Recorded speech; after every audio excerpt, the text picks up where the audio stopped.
बात और कहना चाहता हूँ कि संपूर्ण विश्व इस मंदिर अर्थव्यवस्था को स्वीकार कर रहा है, पर्यटन के केंद्र के रूप में विकास कर रहा है। हमारा मिडिल ईस्ट यह जानता है कि यह पेट्रो डॉलर इकोनॉमी खत्म होने वाली है। जो पेट्रो डॉलर इकोनॉमी है वह सोलर इलेक्ट्रिसिटी से जो गाड़ियाँ बनेंगी वो सोलर इलेक्ट्रिसिटी से चलेंगी और जो है ग्रीन हाइड्रोजन से चलेंगी। इसलिए जो अरब है वह निश्चित रूप से धीरे धीरे अपने में सुधार ला रहा है, अपने को और उदार बना रहा है और एक प्रकार की पर्यटन की इकोनॉमी विकसित करने का प्रयास कर रहा है।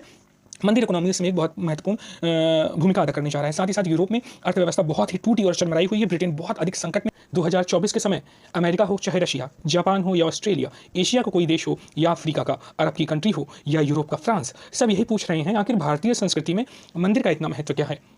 कुछ प्रश्न भी पूछे जाते हैं, मंदिर क्या हमें रोटी देगी? मंदिर और स्कूल में से चुनना हो तो किसे चुनेंगे? मंदिर और अस्पताल में से चुनना हो तो किसे चुनेंगे? मंदिर और उद्योग में से चुनना हो तो किसे चुनेंगे? आखिर देश की विकास की आधारशिला मंदिर पे तो नहीं रखी जा सकती ना। धर्म तो इस द्वार, जब मंदिर में आप प्रवेश करते हो, प्रवेश द्वार से लेकर गर्भगृह तक, प्रवेश द्वार से लेकर गर्भगृह तक जो सीधी रेखा होती है वहाँ मंडप बनाए जाते हैं। मंडप कितने प्रकार के होते हैं मैं आपको बताता हूँ। ध्यान मंडप, योग मंडप, नृत्य मंडप, रंग मंडप, सभा मंडप, प्रार्थना मंडप, कीर्तन मंडप, कल्याण मंडप। इन विभिन्न मंडपों का विभिन्न उद्देश्य होता है। सभा मंडप मिलता था, उस मंदिर के सभा मंडप में बैठकर लोग उस मंदिर परिसर से संबंधित जुड़े हुए लोगों के निर्णय लेते थे कि समाज की समस्या क्या है, इसका समाधान कैसे होगा।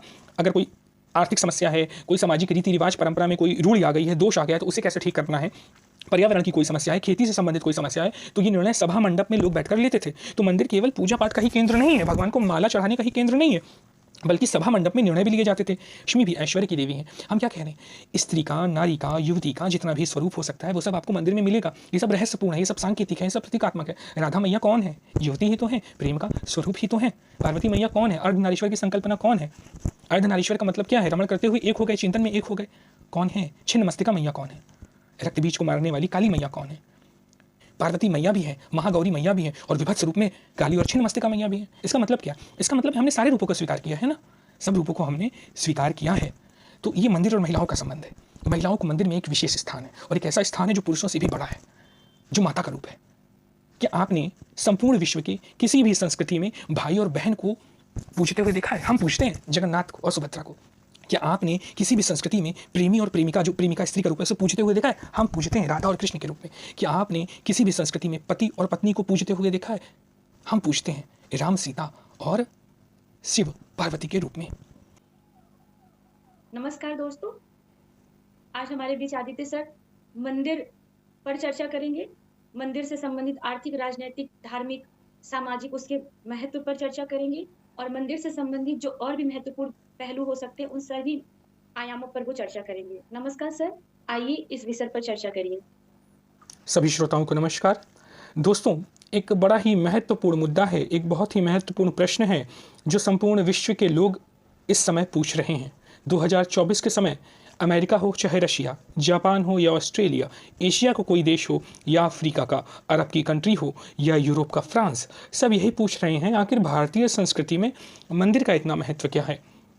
हमारे भारत के लोग भी जो विभिन्न चिंतन धाराओं से आते हैं, चाहे वो मार्क्सवादी हों, चाहे वो वामपंथी हों, चाहे वो दक्षिणपंथी हों या अन्य अन्य संप्रदाय के हों, वो सब मंदिर को लेकर अपने विचार प्रस्तुत करते रहते हैं, सकारात्मक रूप में या नकारात्मक रूप में।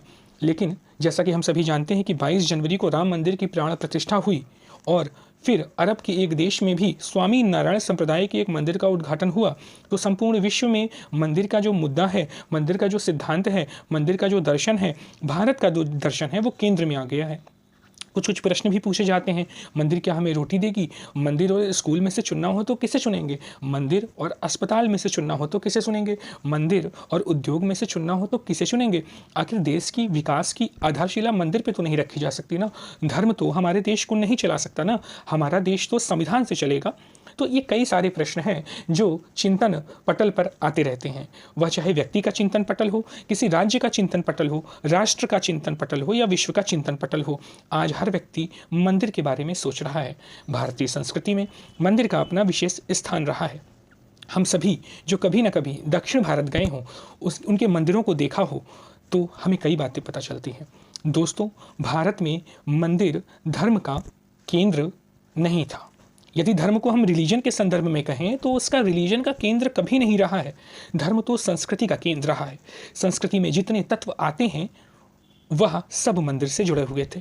कैसे? जहाँ मंदिर होता था वहाँ अपना गुरुकुल चलता था। आज भी कई सारे मंदिर स्कूल चलाते हैं। जहाँ मंदिर होता था वहाँ धर्मार्थ चिकित्सालय चलाते थे। आज भी कई सारे मंदिर बड़े बड़े कैंसर हॉस्पिटल और अन्य मल्टी स्पेशलिटी हॉस्पिटल चलाते हैं। जहाँ मंदिर होता था वहाँ छोटे बड़े उद्योग भी होते थे।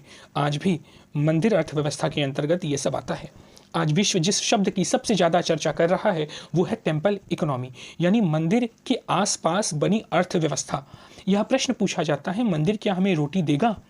तो मेरा प्रश्न है, मेरा प्रश्न उनसे है कि यदि मंदिर ना होता तो भी क्या हमें रोटी मिलती? रोटी के लिए तो हमें परिश्रम करना पड़ेगा। लेकिन इसका एक दूसरा भी उत्तर है, क्या मंदिर हमें रोटी देगा? तो हाँ, मंदिर आपको रोटी देगा। महाशिवरात्रि का समय चल रहा है, मंदिर के बाहर बैठ जाइए, भंडारा में रोटी मिलेगी। अगर वो भी नहीं तो भी मंदिर रोटी देगा, क्योंकि मंदिर अपने आसपास एक अर्थव्यवस्था का निर्माण करता है। किसी भी एक मंदिर का उदाहरण ले लीजिए आप, और फिर इससे अर्थव्यवस्था को आप समझ सकते हैं। जैसे अभी अयोध्या का ही राम मंदिर का हम उदाहरण ले लेते हैं, या काशी विश्वनाथ का, या महाकाल के कॉरिडोर का, या सबरीमाला का, या केदारनाथ का, या बद्रीनाथ का। अयोध्या से शुरुआत करते हैं। दोस्तों, अयोध्या में मंदिर का निर्माण हुआ, तो मंदिर का निर्माण हुआ तो बहुत लोगों को रोजगार मिला, वो तो मिलेगा ही। किसी भवन का निर्माण होगा तो भी रोजगार मिलेगा, तो मजदूर भी लगे, सड़कें भी बनी, रोजगार हुआ।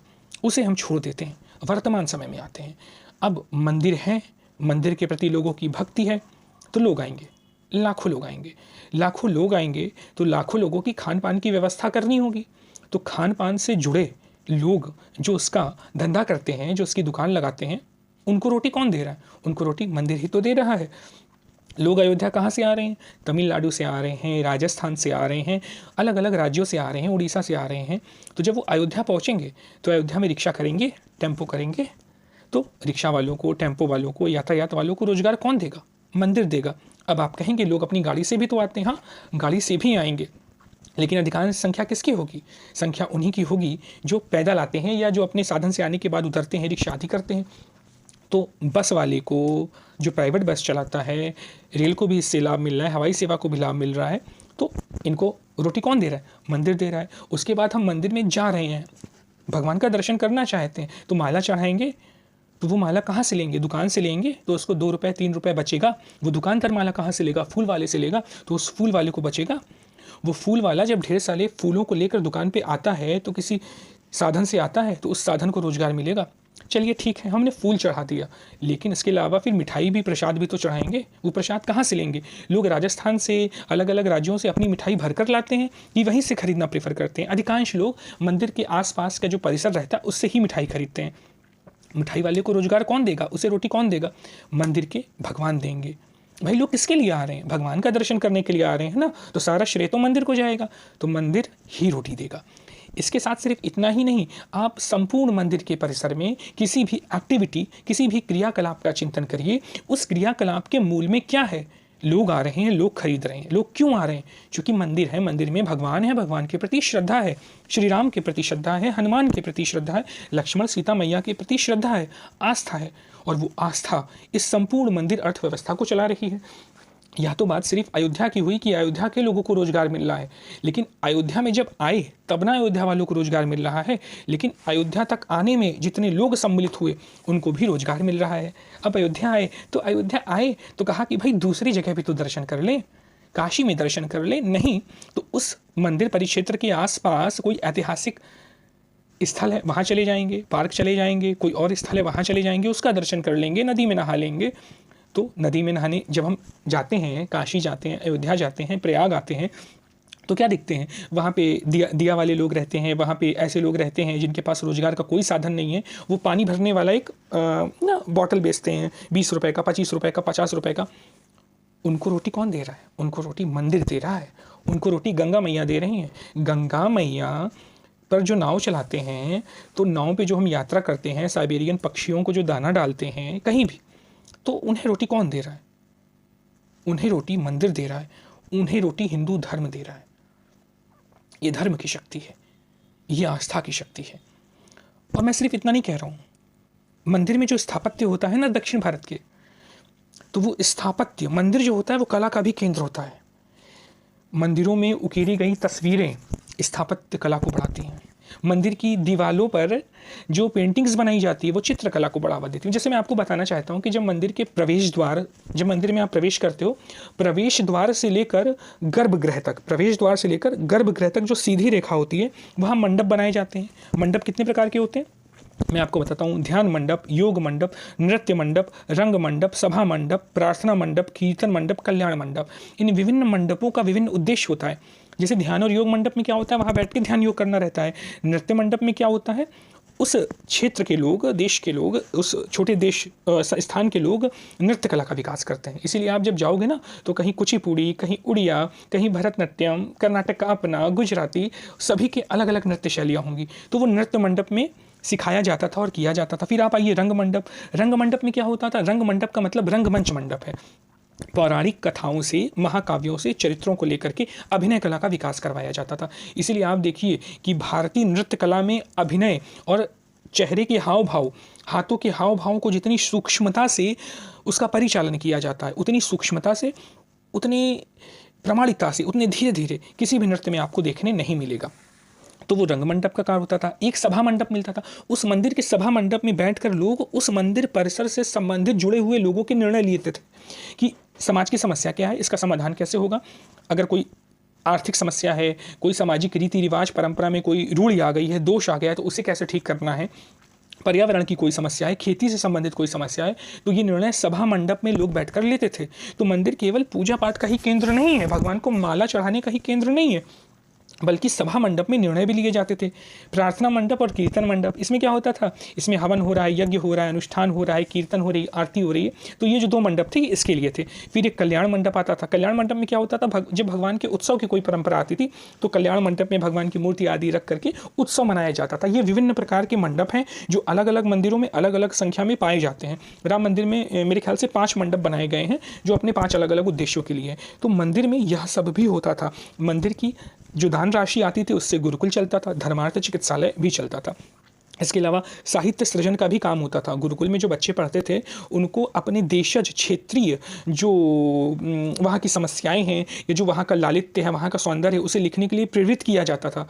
तो आप देखिएगा कि अधिकांश जितने भी साहित्य रचे गए हैं ना, वो मंदिर के पास ही रचे गए हैं, मंदिर के परिसर में ही रचे गए हैं। और इसकी जो भी संगोष्ठियाँ, संगीत आदि हुआ करती थी, सम्मेलन हुआ करते थे, वो मंदिर के आसपास ही होते थे। अभी हाल ही में काशी तमिल संगमम का एक सेमिनार का या एक संगोष्ठी का आयोजन किया गया था, उत्सव का आयोजन किया गया था। काशी विश्वनाथ के जो विद्वान लोग हैं वो थे, और तमिल भाषा के जो विद्वान लोग वो थे, वो लोग आए थे। और काशी और तमिल का क्या दर्शन है, क्या संस्कृति है, क्या विज्ञान में आप योगदान दे सकते हो, क्या सामाजिक समरसता लाने के लिए योगदान दे सकते हो, क्या आप में रचनात्मकता है, कलात्मकता है, इसकी चर्चा हुई अभी हाल फिलहाल में ही, कुछ दिनों पहले ही। और साहित्य का सृजन किया गया, साहित्य का विकास किया गया। तो लेखक भी कहाँ से निकलते थे, मंदिर से। रामानुजन हमारे बहुत बड़े गणितज्ञ हुए हैं, वो कहते थे कि उनकी प्रतिभा से संपूर्ण यूरोप, संपूर्ण पाश्चात्य गणितीय समाज आज भी हतप्रभ है।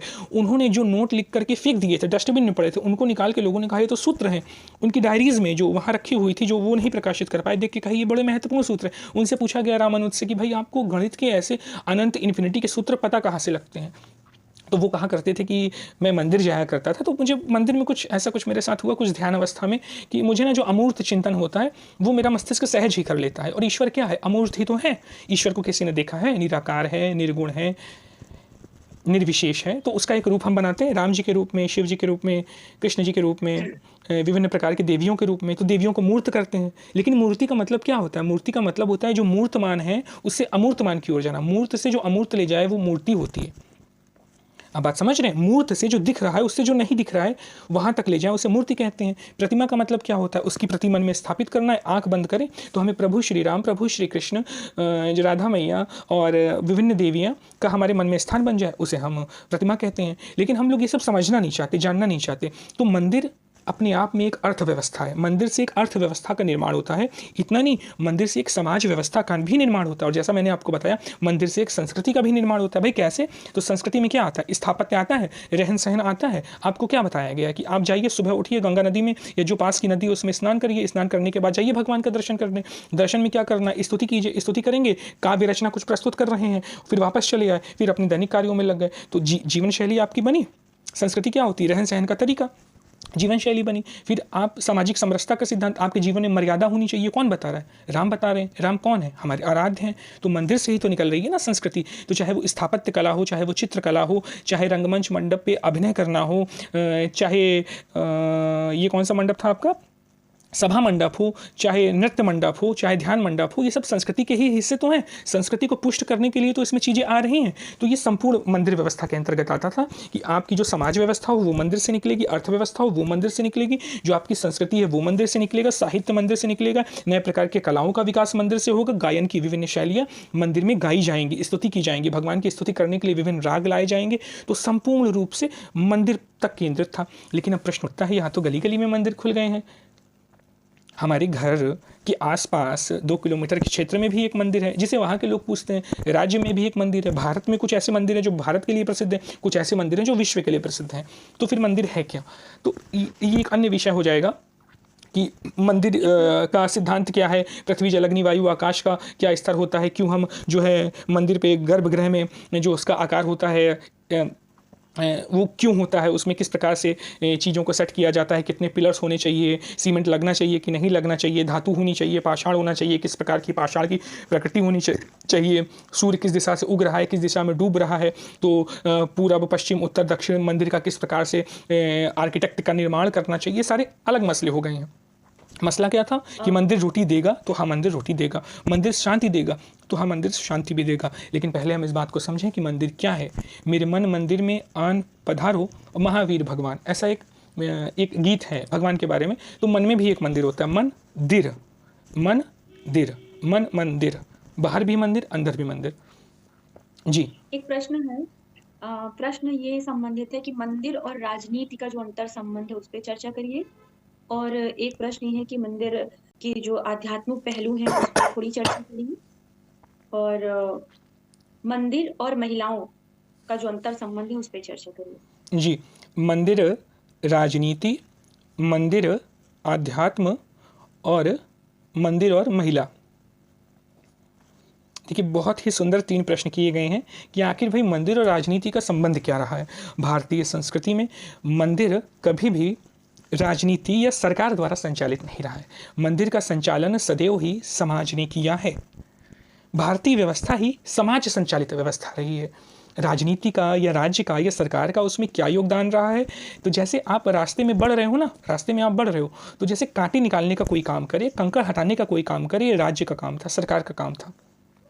समाज का काम क्या था? आराम से समाज सुविधापूर्वक चल रहा है, सारी व्यवस्थाओं को कर रहा है।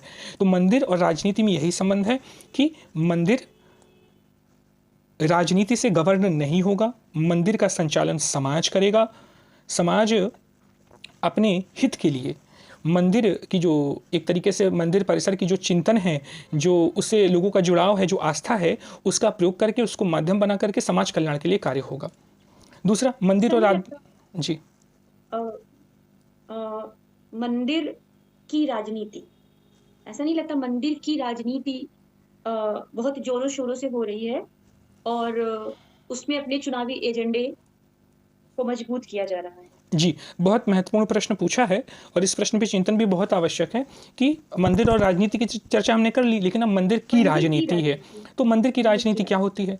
तो राजनीति क्या होती है? Politics is a art of possible, संभाव्यता की कला है राजनीति। ये राजनीति विज्ञान में कहा गया है। थ्रासिमैकस कहते हैं कि राजनीति जो है ना, शक्ति का गेम है, गेम ऑफ पावर। पॉलिटिक्स, राजनीति तो एक सकारात्मक शब्द है, लेकिन वर्तमान समय में इसे हम नकारात्मक रूप में देखते हैं। हम प्रश्न पर आते हैं, मंदिर की राजनीति। तो देखिए निश्चित रूप से मंदिर पर राजनीति या मंदिर की राजनीति नहीं होनी चाहिए, लेकिन यदि हो रही है तो क्या किस रूप में हो रही है इसे हम देखें। तो जब हम इस बात की पड़ताल करेंगे कि मंदिर की राजनीति का प्रारंभ कब से हुआ, तब हमारे सामने इतिहास के कुछ ऐसे पन्ने खुलेंगे कि हमारी आंखें नम हो जाएंगी, हमारा हृदय द्रवित हो जाएगा। मंदिर को मानने वाले, वैविध्यपूर्ण जीवन में विश्वास करने वाले लोगों के आंसू न रुकेंगे। जब हम इतिहास के पन्नों को खंगालेंगे, हम देखेंगे कि मंदिर की राजनीति कब से प्रारंभ हुई। तो कुछ संस्कृतियों में, कुछ सभ्यताओं में माना गया कि मंदिर नहीं बना सकते, मंदिर बनाना हराम है, बुत, मूर्ति, प्रतिमा की पूजा नहीं कर सकते। वो आक्रांता भारत देश में आए, उन्होंने मंदिर तोड़े। मंदिर इसलिए भी तोड़े क्योंकि बुत परस्ती नहीं कर सकते थे, और मंदिर इसलिए भी तोड़े कि हमने आपको बताया कि मंदिर समाज व्यवस्था का, संस्कृति व्यवस्था का, अर्थव्यवस्था का एक महत्वपूर्ण केंद्र थे। भारतवर्ष कई सैकड़ों वर्षों से इस दंश को झेलता रहा। जब भारत को आज़ादी मिली, जब भारत को स्वतंत्रता मिली, तो ये कहा गया कि भारत देश आज़ाद हो चुका है राजनीतिक रूप से, तो सामाजिक रूप से भी आज़ाद हो जाए, अर्थव्यवस्था के रूप से भी आज़ाद हो जाए, वैचारिक रूप से भी आज़ाद हो जाए। कैसे आज़ाद हो? तो मंदिरों की पुनः प्रतिष्ठा की जाए। सोमनाथ मंदिर की प्रतिष्ठा की बात आई, लेकिन फिर यहीं पे पॉलिटिक्स हुई, राजनीति हुई और मंदिर की राजनीति का प्रारंभ हुआ और कहा गया कि मंदिर के विकास में मंदिर को भारतीय संस्कृति को एक पहलू के रूप में स्वीकार करने को हम नहीं मानेंगे, बल्कि मंदिर को रिलीजन का हिस्सा मानेंगे, मजहब का हिस्सा मानेंगे। जब मंदिर की राजनीति की शुरुआत स्वतंत्रता प्राप्ति के बाद से देश के शासकों ने की, तब से मंदिर की राजनीति का प्रारंभ हुआ। फिर धीरे धीरे धीरे धीरे वर्तमान समय तक हम देख रहे हैं कि आज भी मंदिर की राजनीति हो रही है। ये सकारात्मक रूप में हो रही है, नकारात्मक रूप में हो रही है, देश के कल्याण के लिए हो रही है, या इससे लोगों में वैमनस्य आ रहा है, या लोगों में इसमें एकता आ रही है, भारत विकास और प्रगति पथ पर बढ़ रहा है, या चिंतन की ओर से नीचे जा रहा है या ऊपर जा रहा है। इस पर जब हम बात करेंगे तो बहुत विस्तार से करनी पड़ेगी। तो मंदिर की राजनीति की शुरुआत स्वतंत्रता प्राप्ति के बाद से हुई और वर्तमान समय तक चल रही है। मंदिर की राजनीति नहीं होनी चाहिए, लेकिन यदि मंदिर की राजनीति करने की आग कहीं लगा दी गई है तो निश्चित रूप से आग को बुझाना भी जरूरी है। तीसरा प्रश्न उठाया गया मंदिर और आध्यात्म के विषय में। ये एक प्रश्न और है जी, प्रश्न ये है, आपने जैसे बताया कि स्वतंत्रता के बाद से मंदिर पे राजनीति स्टार्ट होती है, तो चोलकालीन मंदिर, तंजावुर का मंदिर, बृहदेश्वर मंदिर, चंदेलकालीन मंदिर, खजुराहो का मंदिर, ये जो बड़े बड़े राजाओं के द्वारा बनवाया जाता था उस तत्कालीन समय में, क्या वो राजनीति नहीं थी? क्या वो राजनीति का हिस्सा नहीं थी? क्या वो शासन व्यवस्था का हिस्सा नहीं थी? जी, बहुत ही महत्वपूर्ण प्रश्न पूछा गया है, बहुत ही जरूरी और अनिवार्य प्रश्न है ये, कि जैसे कि बताया गया दक्षिण भारत के जो हमारे मंदिर अभी तक बचे हुए हैं आक्रांताओं से, बड़े वैभवपूर्ण मंदिर हैं, तो वो जिन राजाओं ने बनवाए, तो वहाँ पे क्या मंदिर की राजनीति नहीं हुई? तो देखिए, मंदिर की राजनीति हम किस रूप में देख रहे हैं।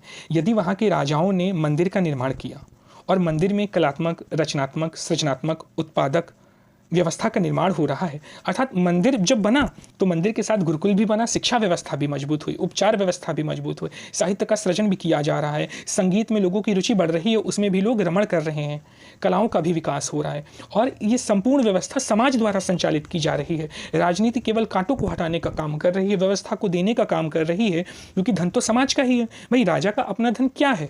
धन तो समाज का है। तो जब मंदिर का संचालन समाज कर रहा है और जो राज्य है वो इसमें अनावश्यक हस्तक्षेप नहीं कर रहा है, तो इसे मंदिर की राजनीति नहीं कहेंगे, इसे हम कहेंगे कि समाज, राजनीति, मंदिर परस्पर हित के लिए कार्य कर रहे हैं। लेकिन जब कोई राज्य यह कह दे कि यह मंदिर व्यवस्था जो है, मंदिर की जो एक पूरी समाज व्यवस्था, अर्थव्यवस्था, संस्कृति व्यवस्था है, ये हमारी भारतीय संस्कृति का हिस्सा नहीं है, सेकुलर भारत में ऐसा हम संभव नहीं मानेंगे कि राज्य, मतलब ये एकदम अलग बात हो गई कि मंदिर हमारी संस्कृति का हिस्सा नहीं, बस एक पंथ का हिस्सा है जिसे हिंदू कहते हैं। तो फिर यहाँ पे मंदिर की राजनीति होगी कि आप मंदिर नहीं जा सकते, राष्ट्रपति को ये कह देना कि आप इसके उद्घाटन में न जाओ, आदि आदि कई प्रकार की तमाम इतिहास इन चर्चाओं से भरा हुआ है। तो पूर्वकालीन में क्या था? पूर्वकालीन में मंदिर की राजनीति नहीं थी। दूसरा प्रश्न उठाया गया जिस प्रश्न पर बात ही नहीं होती है, बहुत महत्वपूर्ण प्रश्न है, मंदिर और आध्यात्म। देखिए, आध्यात्म क्या होता है? अपनी अधिष्ठान, आत्मा में अधिष्ठापित होना। तो मंदिर जब हम जाते हैं, भगवान को नतमस्तक होते हैं, हाथ जोड़ते हैं, तो निश्चित रूप से हमारा आत्म खिलना चाहिए। वह रूप में मंदिर अर्थव्यवस्था, समाज व्यवस्था, संस्कृति व्यवस्था का केंद्र है। लेकिन मूलतः ये सब होगा कैसे? जब चित्त शांत होगा, मन शांत होगा, परस्पर प्रीति आएगी, परस्पर प्रेम आएगा।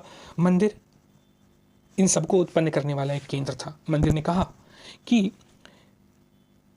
तुम बहुत ज़्यादा, तुम्हारे अंदर संज्ञानात्मक कौशल है, संज्ञान तुम्हारे बहुत अधिक है, बुद्धि बहुत अधिक है, तो लो, मंदिर में सूत्र ग्रंथ लिखे हैं, इन्हें पढ़ लो। कोई लोग आए, उन्होंने कहा नहीं भाई, हम सूत्र ग्रंथ नहीं पढ़ पाएंगे, हमको अद्वैत वेदांत आदि नहीं समझ में आता है। तो जिनका मन अच्छा था तो उन्हें भक्ति के लिए पद दे दिया, दोहे दे दिया, उसे गा लो। जो लोग कहे कि हम ये भी नहीं कर सकते तो उन्हें कर्म योग में लगा दिया। उनके लिए क्या कहा गया? स्वामी विवेकानंद ने क्या कहा? दरिद्र नारायण की सेवा। मेरे लिए जो दरिद्र है, जो दुख है, उसकी मैं सेवा करूंगा, कर्म योग करूंगा। तो कर्म का मार्ग प्रवृत्त कर दिया। ये विविधता ले आए। हमने स्त्रियों को भी पूजा है, हमने मनुष्यों को भी पूजा है, हमने किन्नरों को भी पूजा है, हमने पशुओं को भी पूजा है, हमने अर्ध पशुओं को भी पूजा है, अर्ध मनुष्यों को भी पूजा है, हमने मछली को भी मत्स्य अवतार के रूप में पूजा है, हमने कौवे को भी काकभुषुंडी के रूप में पूजा है, हमने मोर को भी कार्तिकेय के वाहन के रूप में पूजा है। हमने किसे नहीं पूजा, हमने वृक्ष को भी कह दिया, बरगद को भी पूज लिया, पत्थर को भी पूज लिया, उसमें भगवान की प्राण प्रतिष्ठा कर दी। कौन सा ऐसा तत्व है जिसे हमने नहीं पूजा? वर्षा को भी पूज लिया, अग्नि को भी पूज लिया, बादलों को भी पूज लिया। और ये पूजना कुछ गलत नहीं है, कृतज्ञता है। कृतज्ञता इस बात की कि मेरा शरीर पृथ्वी जल अग्नि वायु आकाश से बना है, मैं अंतर्निर्भर सत्ता हूँ, मेरी अपनी कोई औकात नहीं है। आप 2 मिनट अपनी नाक के नासिकाओं को बंद कर लें, आप 2 मिनट के बाद जीवित नहीं रह पाएंगे, आप बेचैन हो जाएंगे कि आपको श्वास का इंटेक चाहिए। श्वास का इंटेक क्यों चाहिए? क्योंकि आपका शरीर जीवित रहे। तो ये आध्यात्म हमें ये समझ देता है, और जब ये समझ आ जाएगी, हम अपनी आत्मा में स्थापित हो जाएंगे, तो सबसे मेल हो जाएगा। फिर हम कहेंगे अहम ब्रह्मास्मि, मैं ही अनंत हूँ, मैं ही ब्रह्म हूँ। हम कहेंगे तत्वमसि, तुम भी वही हो, मैं भी वही हूँ। तो फिर भेद किस बात का रह जाएगा? तो मंदिर और आध्यात्म का बड़ा ही सुंदर रिश्ता है। तीसरा प्रश्न है कि मंदिर और महिलाओं का क्या संबंध है? भाई बहुत ही जबरदस्त संबंध है, बहुत ही दार्शनिक, बहुत ही गहरा संबंध है। मंदिर और महिलाओं का, मंदिर और स्त्रियों का, मंदिर और युवतियों का, मंदिर और बेटियों का, मंदिर और माँओं का, मंदिर और दादियों का, मंदिर और मौसियों का, मंदिर और महिला के हर रूप का ऐसा संबंध है, ऐसा संबंध है जो विश्व की किसी भी संस्कृति में नहीं पाया जाता है। यदि भारतीय संस्कृति एक है, इस्लामिक संस्कृति है, ईसाइयत की संस्कृति है, दक्षिण अमेरिका की अपनी देशज संस्कृतियाँ हैं, चाइना की है, जापान की है, ऑस्ट्रेलिया की, अलग अलग सभ्यताओं और संस्कृतियों का जो विकास हुआ और वर्तमान में हम जो रूप देखते हैं, उसमें भारतीय संस्कृतियों में मंदिर और महिला का संबंध अभूतपूर्व है, अनप्रेसिडेंटेड है। ऐसा कहीं कभी भी हुआ ही नहीं। ईश्वर हमने स्त्री को भी माना है, पुरुष को भी माना है। हमने स्त्री के स्वरूप को ही तत्व की संज्ञा दी है। हमने दुर्गा के विभिन्न रूपों को पूजा है।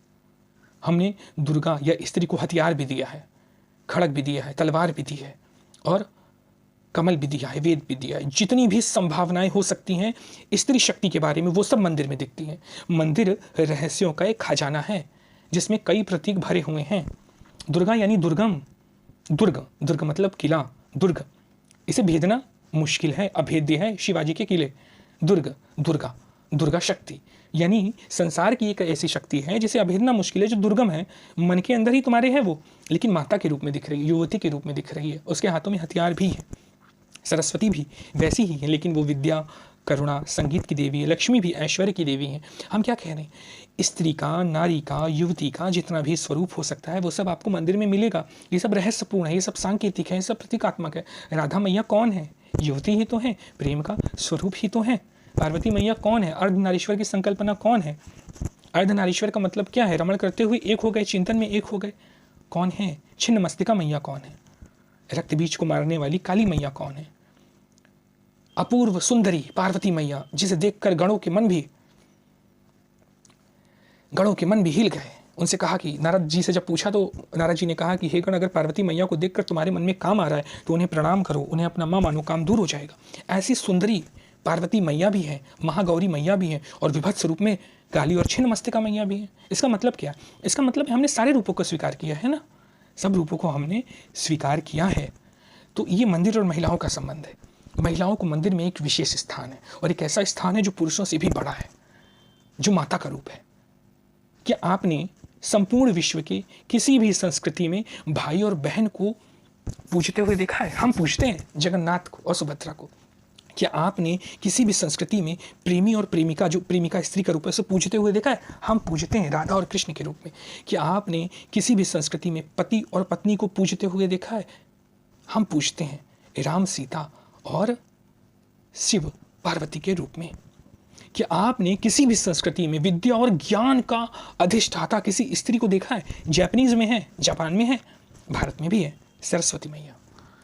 स्त्री के हर रूप, माँ अनुसुईया सती, अनुसुईया जो माता है, उनकी इतनी शक्ति है कि ब्रह्मा विष्णु महेश को वो चुटकी बना के शिशु बना देती है। क्या कहीं आपने ऐसा देखा है कि कोई मैया जो है वो भगवानों को शिशु बना दे रही? इतनी शक्ति किसी में है? भारतीय संस्कृति में है। मंदिर और महिलाओं का अपना एक विशिष्ट स्थान है जिसे हमें समझना चाहिए। जी बहुत बहुत धन्यवाद आपका। आपने मंदिर के विभिन्न पहलुओं के बारे में इतनी डीप नॉलेज हमें दी। अंत में अगर किसी प्रकार का आप कोई सजेशन देना चाहते हैं तो ज़रूर हमारे सामने रखें। जी, सजेशन ही मैं एक बात और कहना चाहता हूँ कि संपूर्ण विश्व इस मंदिर अर्थव्यवस्था को स्वीकार कर रहा है, पर्यटन के केंद्र के रूप में विकास कर रहा है। हमारा मिडिल ईस्ट यह जानता है कि अब पेट्रो डॉलर इकोनॉमी खत्म होने वाली है। जो पेट्रो डॉलर इकोनॉमी है वह सोलर इलेक्ट्रिसिटी से, जो गाड़ियाँ बनेंगी वो सोलर इलेक्ट्रिसिटी से चलेंगी, और जो है ग्रीन हाइड्रोजन से चलेंगे, इसलिए जो अरब है वह निश्चित रूप से धीरे धीरे अपने में सुधार ला रहा है, अपने को और उदार बना रहा है और एक प्रकार की पर्यटन की इकोनॉमी विकसित करने का प्रयास कर रहा है। मंदिर इकोनॉमी इसमें एक बहुत महत्वपूर्ण भूमिका अदा करने जा रहा है। साथ ही साथ यूरोप में अर्थव्यवस्था बहुत ही टूटी और चरमराई हुई है। ब्रिटेन बहुत अधिक संकट में है। यूरोप और ब्रिटेन ने भी अपनी अर्थव्यवस्था को, अपनी समाज व्यवस्था को पुनर्परिभाषित करने के लिए, पुनर्व्याख्यायित करने के लिए, पुनर्निर्माण करने का कार्य शुरू कर दिया है। लगभग आने वाले 10 से 15 सालों में हम देखेंगे कि यूरोप, अमेरिका, अरब में बहुत बड़े सामाजिक परिवर्तन होने वाले हैं, जिसके केंद्र में मंदिर अर्थव्यवस्था का मॉडल रहने वाला है। मेरा आप सभी से यही गुजारिश रहेगी कि आप सभी मंदिर जाएं तो मंदिर को ध्यानपूर्वक देखें, उसके स्थापत्य को देखें, उसके इतिहास को पढ़ें। हमेशा जाएं तो किताब खरीदें। शक्तिपीठ, किसी भी शक्तिपीठ में जाएं या किसी भी मंदिर में जाएं तो उसके इतिहास को जानने का प्रयास करें, समाज को जानने का प्रयास करें और उसके द्वारा जो भगवान है, उस भगवान का क्या विशेष गुण है, उन्होंने क्या योगदान दिया, इसको जानने का प्रयास करें। तो निश्चित रूप से हमारी समझ में बढ़ोतरी होगी, हमें कुछ नया मिलेगा, कुछ मौलिक मिलेगा, हम भी कुछ सृजन कर पाएंगे। जी, बहुत बहुत धन्यवाद आपका। धन्यवाद।